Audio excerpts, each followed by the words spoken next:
Hello दोस्तों, आप सभी का स्वागत है इस यूट्यूब चैनल पर। तो आज की क्लास में मैं आप लोगों को बताने वाला हूँ निर्देशांक ज्यामिति। तो आप लोग वीडियो के अंत तक बने रहिएगा। आइए एक एक करके सभी प्रश्नों को हम लोग हल करते हैं और यह बिहार बोर्ड मैट्रिक परीक्षा 2023 के लिए बहुत ही महत्वपूर्ण है। आइए दोस्तों चलते हैं। देखिए, निर्देशांक ज्यामिति से पूछे गए जो प्रश्न है आज उन्हीं सभी को हम लोग हल करेंगे। आइए देखिए, निर्देशांक ज्यामिति से जो फॉर्मूला बनता है इसका मैं वीडियो बनाकर ऑलरेडी पहले से डाल दिया हूँ।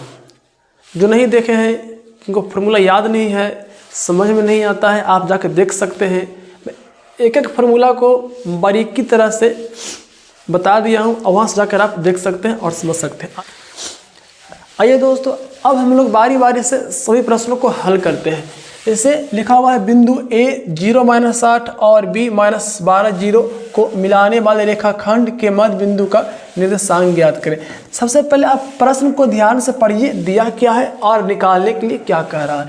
निकालने के लिए कह रहा है मध्य बिंदु का नियामक ज्ञात करें। दोस्तों, मध्य बिंदु का जो फॉर्मूला होता है x1 + x2 बटा 2 y1 + y2 बटा 2। ये हो गया मध्य बिंदु का फार्मूला। अब देखिए, ये जो पहले रहता है उसको x बोलते हैं और जो बाद में रहता है उसको y बोलते हैं। तो ये होगा x1, ये हो जाएगा y1, ये हो जाएगा x2, ये हो जाएगा y2। इसी तरह से और क्वेश्चन रह सकता है। यहाँ x1 के मान आप देख रहे हैं 0, x2 के मान आपको दिखाई दे रहा है -12, माइनस प्लस माइनस है इसलिए इसको ब्रैकेट में रखेंगे बटा 2, कॉमा y1 के मान -8 प्लस y2 के मान 0 बटा 2। इसको हल करते हैं। हल करेंगे तो जब इसको हल करेंगे ऊपर तो -12 आएगा बटा 2, -8 आएगा बटा 2। इसको जब काटेंगे तो -6, उसके बाद यहाँ से काटेंगे तो -4। इस प्रकार से आपका आंसर -6 और -4 होगा। इसका आंसर हो जाएगा B -6 -4। ऐसा करते हैं, आपको यह समझ में आ गया होगा। चलते हैं नेक्स्ट क्वेश्चन।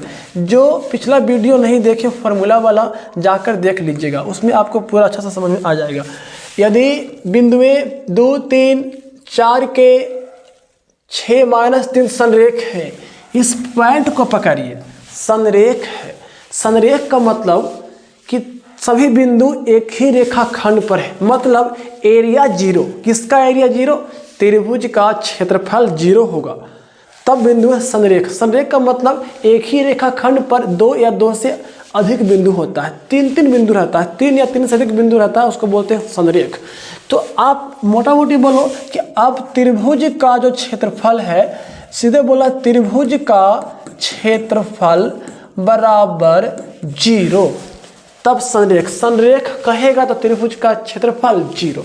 अब देखो, इसको लगाना है त्रिभुज का फार्मूला।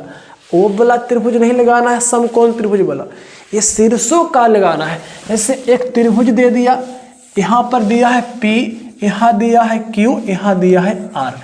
उसके बाद यहाँ पर हो जाएगा 2, 3, उसके बाद यहाँ पर 4, K, यहाँ पर हो जाएगा 6, 3। देखो, ये त्रिभुज है नहीं, आपको समझाने के लिए, बनाने के लिए ये बना दिया हूँ। मान लिए कि एक त्रिभुज है, पर प्रश्न के हिसाब से त्रिभुज नहीं है, चूंकि तीनों बिंदु क्या है? संरेख है। तो एरिया क्या हो गया? 0। अब इसको बनाएंगे कैसे, समझिए बात को। इसका एक फार्मूला होता है, त्रिभुज का फार्मूला। त्रिभुज के क्षेत्रफल का फार्मूला होता है 1/2 मॉड, उसके बाद x1 into y2 minus y3 plus x2 into y3 minus y1 plus x3 into y1 minus y2। ये हो गया आपका फार्मूला। कहो सर, आपको तो याद था तो आपने लिख दिया, हमको याद नहीं रहेगा तब कैसे बनाएंगे? हाँ, एक और तरीका है। आपको मैं फार्मूला भी लिखने के लिए पिछले वीडियो में सिखा दिया हूँ कैसे फार्मूला को लिखा जाता है। बिना ये नहीं याद रहेगा फिर भी आपसे बन जाएगा। अब देखिए क्या करना है, बराबर में यहाँ पर हो जाएगा 0, बराबर में होगा 0, क्यों? क्योंकि एरिया 0 है। उसके बाद 1/2 मॉड x1 के मान यहाँ से रख दीजिए। यहाँ पर आपको ध्यान देना है कि ये हो जाएगा x1, ये हो जाएगा y1, यहाँ से ये वाला x2, ये वाला y2, ये x3 और ये y3।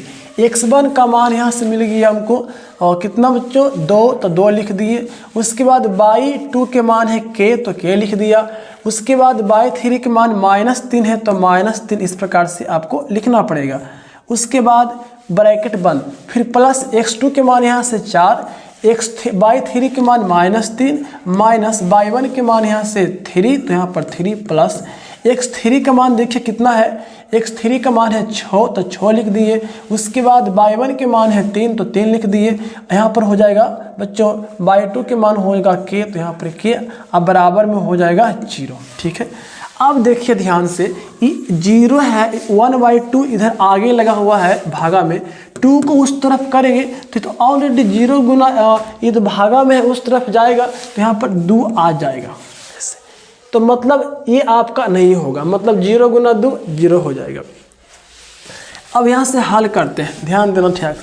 माइनस गुना माइनस होता है प्लस, तो यानी k + 3, तो गुना करेंगे तो 2k, अब प्लस यहाँ पर 3 हो जाएगा।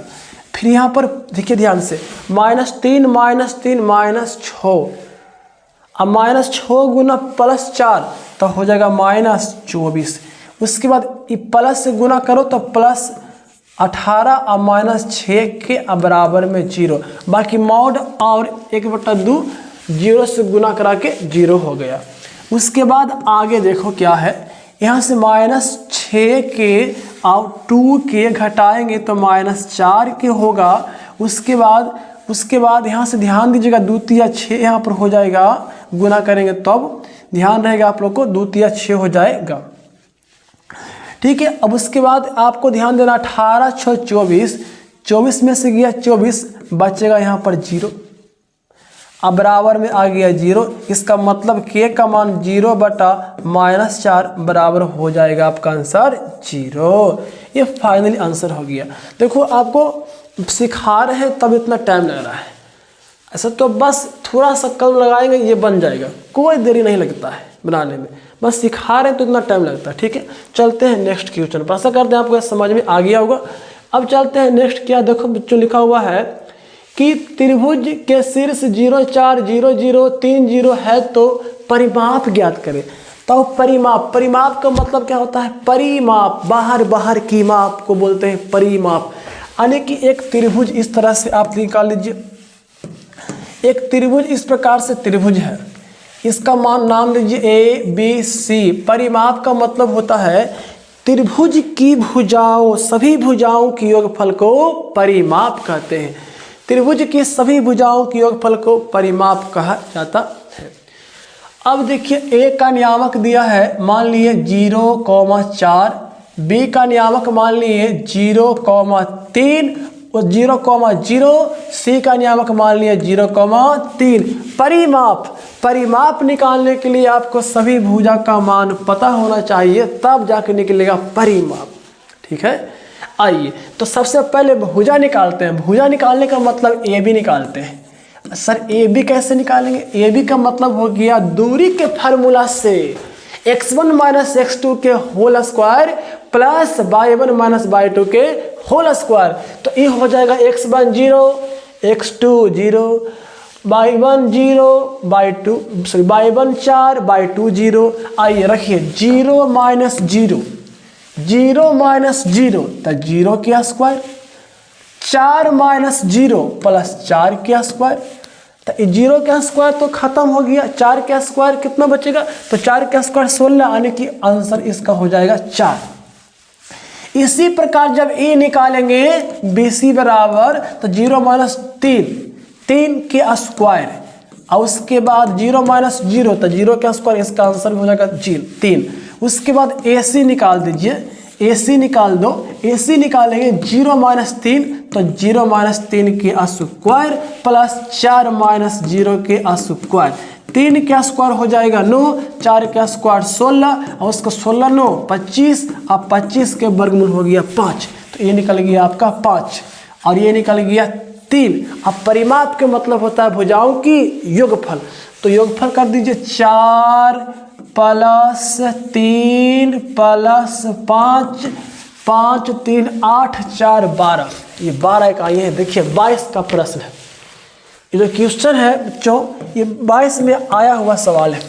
जो भी अभी मैं आप लोग को बता रहा हूँ ये सारा क्वेश्चन 22 में पूछा हुआ है। देखिए कैसा कैसा सवाल आता है, तो जिनको कंसेप्ट नहीं पता है, ठीक से नहीं पढ़ा है, उनसे कभी नहीं बनेगा। जिनके पास कंसेप्ट सही है, फॉर्मूला सही है, सब क्वेश्चन को बना दीजिएगा। आइए अब चलिए नेक्स्ट, बिंदु ए लिखा हुआ है, यह भी 22 का ही क्वेश्चन है। बिंदुए 3 0 7 0 8 4 से बने त्रिभुज का क्षेत्रफल ज्ञात करें। त्रिभुज का क्षेत्रफल ज्ञात करें। आइए थोड़ा सा आपको मैं फार्मूला की ओर लेकर चलता हूँ, कैसे फार्मूला याद रखेंगे। ऐसे तो ये वीडियो लंबा हो जाएगा, जैसे फार्मूला जो होता है आपको याद करना है। यहाँ पर x1 y1 x2 y2 x3 कैसे फार्मूला याद करते हैं। त्रिभुज का क्षेत्रफल 1/2 और मॉड, इतना आपको लिख देना है। उसके बाद ध्यान दो, ये हो गया A, ये हो गया B, ये हो गया C। A में से x1 को कॉमन ले लो, ऐसे A में से x1 को कॉमन लिए तो लिखाएगा B और C, मतलब y2 माइनस y3। उसी प्रकार B में से x2 कॉमन लेंगे तो लिखाएगा C और A, यानी y3 माइनस y1।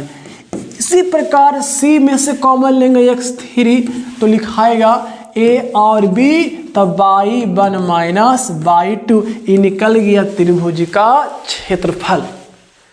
अब इसी पर सभी को बैठा देंगे तो बन जाएगा। ये हो गया कितना, इसी पर सबको बैठा देंगे बच्चों तो क्या होगा, देखिए ध्यान से। इसी पर सबको अब बैठा दो, इसी पर हम बैठा देते हैं। आइए मान, इसी पर मान को बैठा देते हैं, ठीक है। आइए इसी पर हम मान बैठा देते हैं, बाकी ये बन जाएगा। यहाँ पर आप बैठा लीजिए मान, आप आसानी से बैठा सकते हैं। तो यहाँ पर देखिए, यहाँ पर ध्यान दीजिएगा आप लोग, यहाँ है 3, 0 7, 0 8 4 तो बन जाएगा। बिठाओ जी, x1 3 तब 3 हो जाएगा, यहाँ पर 1/2 रहेगा। उसके बाद y2 है 0, y3 है 4, x2 के मान है 7, यहाँ पर हो जाएगा y3 y1 तो 4 माइनस 0 प्लस x3 का मान है 8, तो यहाँ लिख दिए हैं 8। उसके बाद y1 माइनस y2 0 माइनस 0। इसके बाद इसको मॉड पढ़ते हैं। अरे मॉड है जो ऋण को धन करता है, उसी को बोलते हैं मॉड। नेगेटिव को पॉजिटिव मॉड करेगा। अब देखिए 1/2 मॉड, अब तुम ध्यान से देखो, 0 माइनस 4 माइनस 4 गुना 3 हो जाएगा -12। उसके बाद यहाँ से प्लस 7 चौका 28, 8 0 माइनस 0 0, अब 8 गुना 0 0। उसके बाद यहाँ से देखिए 1/2, 28 में से गया 12 बचेगा 16 और 2 8 16, आंसर 8 वर्ग इकाई, ऑप्शन डी 22 का क्वेश्चन है। देखो इस तरह से आपको बनाना है, क्या आपसे बन जाएगा। ये त्रिभुज का क्षेत्रफल है, ये 22 में पूछा हुआ प्रश्न है। क्या बनेगा भाइयों। अब चलते हैं नेक्स्ट सवाल। आइए, बिंदु 7 10 किस किस पाद में स्थित है?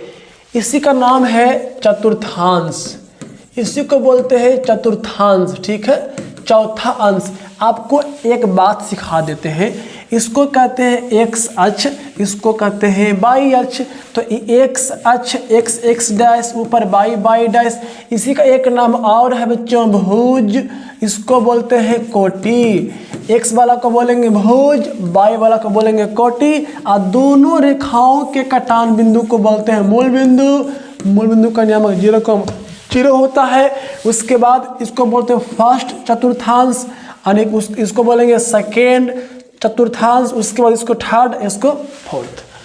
पहला का चिन्ह क्या होता है सर? समझिए बात, पहला चतुर्थांश का चिन्ह प्लस प्लस होता है, दूसरा का होता है माइनस प्लस होता है, तीसरा का होता है माइनस माइनस, चौथा का होता है प्लस और माइनस। सर कैसे निकाल देते हैं? देखिए कैसे, इसको बोलते हैं धनात्मक धन, इसको ही बोलते हैं धन, इसको बोलते हैं ऋण, और इसको बोलते हैं ऋण। नियम है कि पहले x लिखाएगा, उसके बाद y लिखाएगा। तो यहाँ पर आपको पता है कि धन धन, x ऋण धन, या यहाँ देखिए थर्ड ऋण ऋण, फोर्थ में धन धन ऋण x y। इस तरह से आप निकाल सकते हैं। 7 10 दोनों के आगे प्लस है, तो ये प्रथम चतुर्थांश में होगा। ऐसा करते हैं, समझ में आ गया होगा। यह भी 22 का ही सवाल है, जाके आप क्वेश्चन बैक मिलाइए। चलते हैं नेक्स्ट सवाल। मूल बिंदु से बिंदु -x y की दूरी ज्ञात करें। तो सबसे पहले जानो कि मूल बिंदु से किसी बिंदु की दूरी का फॉर्मूला होता है x square plus Y square. x का मान बोलिए -x क्या स्क्वायर प्लस y क्या स्क्वायर। आंसर हो जाएगा x square plus Y square, x square plus Y square, option A. क्या है समझ में? चलते हैं नेक्स्ट सवाल। नेक्स्ट है बिंदु -2 -5 का भुज। अभी मैंने बताया था भुज किसको बोलते हैं, ये x ये y। x वाला को बोलेंगे भुज, y वाला को बोलेंगे कोटि। x वाला को भुज, y वाला को कोटि। तो यहाँ पर भुज का मान हो जाएगा, भुज का मान हो जाएगा -2। चलिए नेक्स्ट सवाल चलते हैं। आइए नेक्स्ट है कि बिंदु 3 -4 किस चतुर्थांश में है? Plus plus plus minus plus minus, अभी मैं बताया था इसमें प्लस प्लस, इसमें plus plus minus plus minus minus, यहाँ बोलिए प्लस माइनस चौथा प्लस माइनस चौथा। आया समझ में? उसके बाद यहाँ देखते हैं 9 x अक्ष से बिंदु 3 5 की दूरी, x अक्ष से बिंदु 3 5 की दूरी। आपको एक बात सिखाते हैं, x अक्ष से किसी बिंदु की लंबवत दूरी को y नियामक कहते हैं। अब y नियामक को कोटि कहते हैं। आई कोटि हो जाएगा 5, तो आंसर हो जाएगा 5। x अक्ष से किसी बिंदु की दूरी को y नियामक, y बोले तो कोटि, और कोटि तो 5। क्या है समझ में? चलते हैं नेक्स्ट। अब है 10वां, यह भी 22 का सवाल है भाई। मूल बिंदु से बिंदु x y की दूरी क्या होगा? मूल बिंदु से बिंदु x y की दूरी क्या होगा? तो बस फार्मूला हो गया, option x square root x square plus Y square, ये आंसर। आ रहा समझ में? चलते हैं बच्चों नेक्स्ट सवाल, गर्दा उड़ा देंगे एकदम। चलते हैं नेक्स्ट सवाल चलते हैं। बिंदु 2 -2 को मिलाने वाले रेखाखंड का मध्य बिंदु का निर्देशांक क्या होगा? 22 का ही सवाल है। मध्य बिंदु का निर्देशांक अभी बताया था, x1 plus x2/2 y1 plus y2/2। मध्य बिंदु का निर्देशांक हो गया x1 हो गया 2, अब यहाँ से x2 हो गया -2 अब बटा 2, y1 हो गया -2 y2/2 आइए बटा 2। हल करिए, प्लस माइनस माइनस 2 में से 2 गया 0/2, आई कट गया 0/2। अब आंसर आपका होगा 0/0,0। समझिए ऐसा समझ में? चलिए चलते हैं नेक्स्ट सवाल। आइए नेक्स्ट, एक भी आप लोग से मैथ नहीं छूटेगा, आप मेरे साथ बने रहिए। मैथ में एक भी क्वेश्चन आपसे ना छूटेगा, सब्जेक्टिव रहे चाहे ऑब्जेक्टिव रहे, गर्दा उड़ जाएगा। बिंदुओं -1 3 एवं -5 7 के बीच की दूरी ज्ञात करना है। दूरी का फॉर्मूला सुनो, अगर दूरी का फॉर्मूला सुनना है तो x1 - x2 के whole square plus y1 - y2 के होल स्क्वायर, ये दूरी का फॉर्मूला हो गया। ये दूरी का फॉर्मूला है। x1 के मान धर दीजिए, x1 के मान -1, उसके बाद यहाँ से x2 के मान रखो तो -5। ध्यान रहे ये तो फार्मूला से था, आई प्रश्न में था, इसका पूरा के होल स्क्वायर प्लस y1 के मान 3 अब माइनस y2 के मान हो गया 7 के स्क्वायर। चला ध्यान दो, यहाँ से -1 अब माइनस प्लस 5 के स्क्वायर, आई घटाएंगे तो -4 के स्क्वायर, यो घटेगा तो 4 के स्क्वायर क्या होता है 16, आई 4 के स्क्वायर 16 16 16 32। आंसर नहीं मिला, तोड़ो इसको भी तोड़ना है।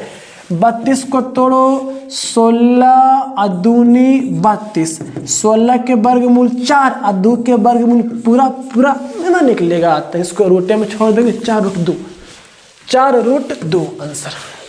यह भी 22 का सवाल है, आया समझ में। अब बच्चों आगे बढ़ते हैं। अब देखिए महारथियों, जो महारथी विद्यार्थी है अब 21 का आ गया, जो महारथी है उनको बनाना है सवाल को। अब देखो कहा क्या रहा है कि ABC जिसके शीर्षों का नियामक है -1 0 5 -2 और C 8 2, तो केंद्रक का निर्देशांक, केंद्रक पूछा, केंद्रक त्रिभुज का केंद्रक, ऐसे त्रिभुज रहेगा इसको बोलते हैं केंद्रक। यहाँ x1 y1 x2 y2 x3 y3 केंद्रक का फार्मूला, केंद्रक का जो फार्मूला होता है x1 x2 plus x3, x1 plus x2 plus x3 बटा 3, y1 plus y2 plus y3 बटा 3, ये हो गया केंद्रक। यानी सब है वाला x जोड़ेंगे और सब वाला y जोड़ेंगे। अब देखिए रखिए मान, यहाँ पर -1 x -1 प्लस 5 और प्लस 8 बटा 3, यहाँ से 0 प्लस -2, उसके बाद प्लस 2 अब बटा में 3। देखिए 5 8 5 13 में से 1 गया 12 बटा 3। ये देखिए ध्यान दो, -2 प्लस 2 0 बटा 3, 3 4 12 4,0 आंसर हो गया 4,0। ऑप्शन डी 21 में आया था। अब देखो पूरा सवाल हम ले लिए, 21 22 सब है, फिर सब बताएंगे, 20 बताएंगे, 19 बताएंगे, 18 सब होगा। अब देखिए यहाँ से नेक्स्ट आइए, निम्न में कौन सा बिंदु तृतीय चतुर्थांश में है। तीसरा का क्या होता है, चलो तीसरा में बताए थे, हाँ माइनस माइनस होता है sir, plus minus plus minus minus plus minus minus minus.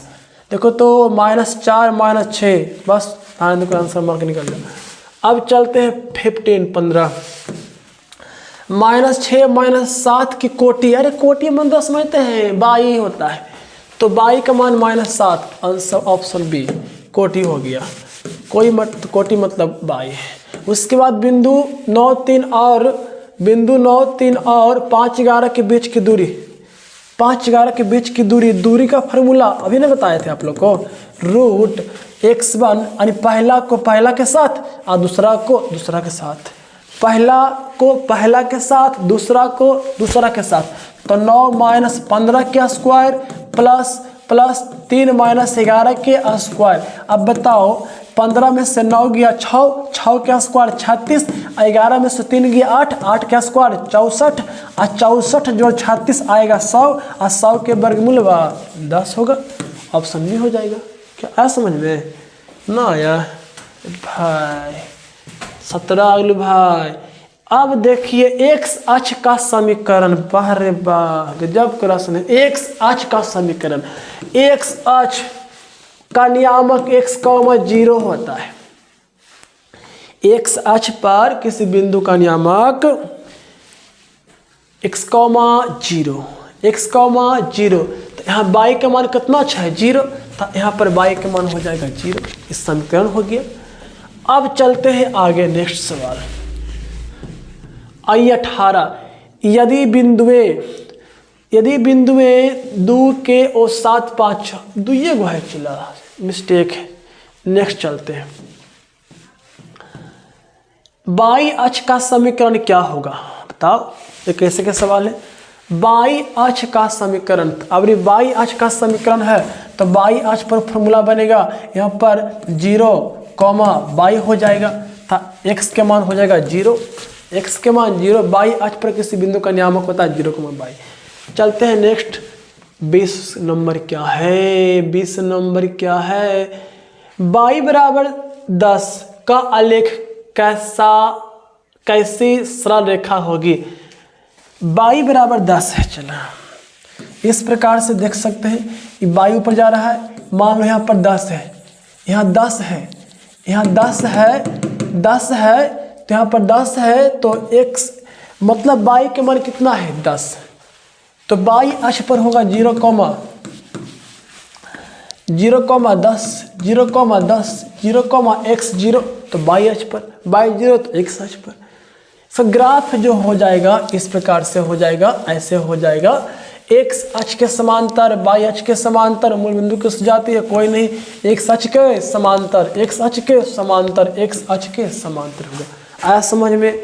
आशा करते हैं यह 20 क्वेश्चन आपको समझ में आ गया होगा। अब 21 चलते हैं नेक्स्ट सवाल। बच्चों आज हमको लगता है कि 20 तक ही रहने देते हैं। टोटल अभी आप लोग को 45 क्वेश्चन करवाना है, यानी कि 18 तक है। इसको करवाएंगे, उसके बाद फिर एक और बनाएंगे आप लोग को 17 से लेकर 12 तक। ठीक है दोस्तों, तो ये आपको 20 तक रहने देते हैं। कल 21 से फिर से हम लोग पुनः स्टार्ट करेंगे। आज का सेवा समाप्त हुआ। मिलते हैं फिर से अगले वीडियो में, तब तक के लिए बाय।